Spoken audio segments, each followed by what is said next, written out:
You know, we have been making jokes for the last 15 years or so about Big B Bruce Willis, because pretty much in everything he does the last number of years, he literally just phones it in and sleepwalks through it. And the reason we tease about it is because we know how good of an actor he actually is. And that's been the part for me that's been frustrating, because if he was only a modestly talented actor, who cares? But we know the guy is amazing. He's so good when he turns it on, you know? Well, apparently, Bruce Willis and his family have made the decision that he is now stepping away from acting. They're not using the word retirement, but I think it's pretty clear. Bruce Willis has announced that he's pretty much retiring from acting, as he's been diagnosed with a word that I was unfamiliar with, a medical terminology I was unfamiliar with, aphasia, which is apparently a condition where you I have it right here. I can read it if you want. Oh, yeah, go ahead. Read that. Aphasia is a language disorder that affects a person's ability to communicate. It can occur suddenly after a stroke or head injury, or develop slowly from a growing brain tumor or disease. Aphasia affects a person's ability to express and understand written and spoken language. Once the underlying cause is treated, the main treatment for aphasia is speech therapy. So, building off of what Aaron just told us about, here's what the Hollywood Reporter has written. Bruce Willis is stepping away from his acting career after being diagnosed with aphasia, which leads to the loss of ability to understand or express speech, his family said in a statement posted to social media. To Bruce's amazing supporters, as a family, we wanted to share that our beloved Bruce has been experiencing some health issues and has recently been diagnosed with aphasia, which is impacting his cognitive abilities, read the statement.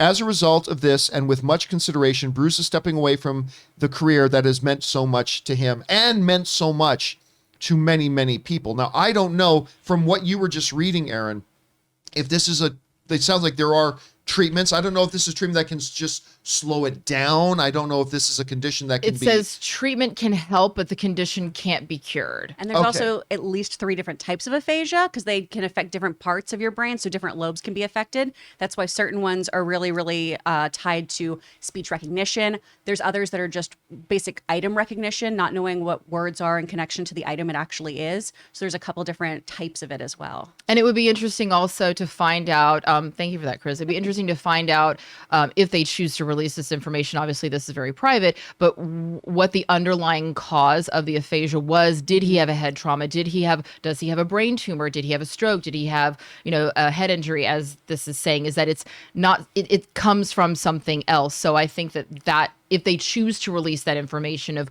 what caused the aphasia, I think that might also give us more information. So look, obviously, this is news that literally dropped about 10, 15 minutes before we started the show today. So we have not prepared in any way, shape, or form to talk about the glorious, fantastic Hall of Fame, frankly, career of Bruce Willis. But I just wanted to say this. If this is the end of Willis's career, and he decides to hang it up at this point, and by the way, health issues or not, this dude has put in his time. Yeah. Absolutely. He has not only has he given us a large amount of movies, some of which maybe not so good, he has given us some of the most iconic movies and movie moments and movie characters of all time. If this is the end of his career, even now, it's already, I mean, I go to the sports analogies, but it's already been a Hall of Fame career. It's not like he needed to act for another 7 or 8, 9, 10 years to get his resume to the point that we could consider it a legitimate Hall of Fame career. Bruce Willis is a first ballot, first-year Hall of Famer.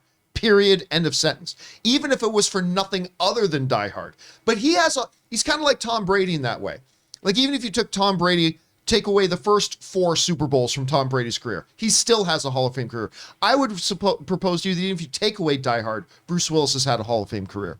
And I think, without having had time to process or think about this, all I can say as a film fan is thank you, Bruce, for the years of entertainment and fun and imagination and joy that you have allowed fucking suckers like me, just sitting on my couch, to enjoy and experience viscerally through your performances and what you have given to us. So if this is the end of the road for his thing, and again, I feel terrible that we're unprepared for this because I'd love to do an actual look back at the career of Bruce Willis. But if this is the end of his acting career, just thank you, Bruce. Thank you for that. Rob, you're hearing about this at this point. What's your first reaction, the first thoughts that come to your head? Well, it's nice though that if this problem is going to persist, that it was diagnosed to the point where he can leave gracefully and be with his family. But I think about the first time I like moonlighting, dude. Moonlighting. I mean, watching the banter he had with Sybil Shepherd, the will they, won't they? He was so good in that. He would even pop up in like an episode of Miami Vice, and then of course Die Hard came out in the summer of '88, and I remember when Die Hard was first coming out, John, people made fun of it. Like, oh, Bruce Willis is going to be in this, the ad was this movie will blow you through the back of the theater. And I saw the film. It was they used to do this more often than now, but they showed the movie publicly in theaters as like a preview before it officially opened. Like, I think it was a week before it officially opened. And I went with a friend of mine and we were kind of like poo-pooing it, making fun of it. Like, oh, we'll go see this because there's nothing, whatever. That lasted about 10 minutes into the movie. And if people don't remember, but the credits for the opening of Die Hard run like through the first 15 minutes of the film, and you knew it was different. And by the end of that movie, I mean, Bruce Willis, it's like, this guy kicks ass. I mean, we already knew he was funny, but to see him as this scrappy action hero, and then I have to tell you, he worked with so many interesting people. He worked with directors like Alan Rudolph, and he worked with Brian De Palma. And I loved what he did with Luc Besson in The Fifth Element. I love Corbin Dallas. I always was bummed out they didn't make another Corbin Dallas movie. But I'm a huge fan of Bruce Willis, and, Unbreakable. I'll always look back fondly at his career.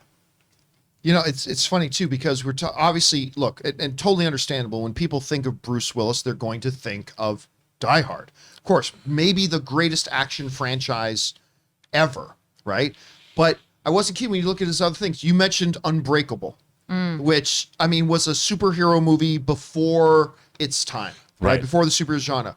Pulp Fiction, Fifth Element, Sixth Sense, Sin City. I mean, this guy was able to like move in and out of different types of movies all the time and always deliver a memorable character. Chris, when you hear about this, about the idea about Bruce Willis now stepping away from acting and moving on to the next phase of his life beyond that, regardless of the issues that are forcing him to do so, what are the things that come to your mind? Man, I always tell people that they should watch his screen test for moonlighting because it is you're watching a star being born, and you can see it too against the other gentleman who is up, and he does a great job. He just does such a different job with it, which is one of the great things about acting, right? There's not a wrong way to do it. There's just a stronger way to do it usually. And Bruce Willis is just pure charisma. He doesn't give a shit. He's just doing what he wants in this scene, and it pays off, and it's so, so great. I'm so glad you brought up Sin City, because I remember that just kind of being this rebirth moment for me of being like, yeah, Bruce Willis can kick so much ass in films. He can really, really deliver. And all that gritty noir narration that he was doing in that was so wonderful. And I don't care what anyone says, even the people involved in that film, Die Hard is a Christmas movie, and I watch it every year. My friend Tiffany loves it. It's a tradition. By the way, I forgot to mention films like Looper, 12 Monkeys, one of my favorite guilty pleasure movies of all time, Armageddon.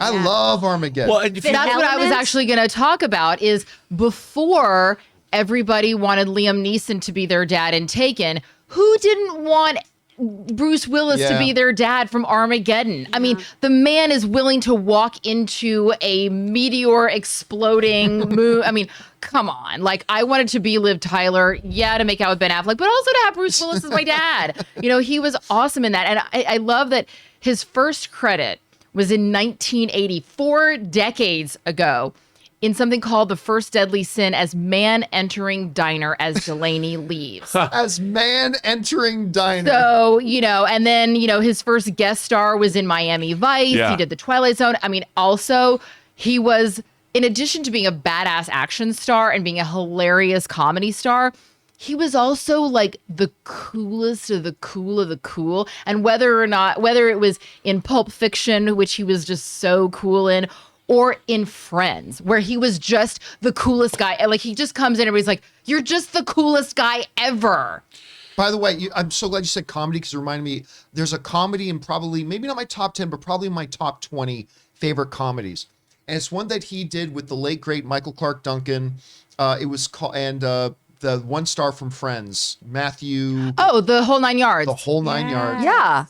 The sequel, watching not that so the other much. night. The sequel, not so much. I love The Whole Nine Yards. Like, Michael Clark Duncan says the immortal words, "There's nothing finer than a fine naked woman with a gun."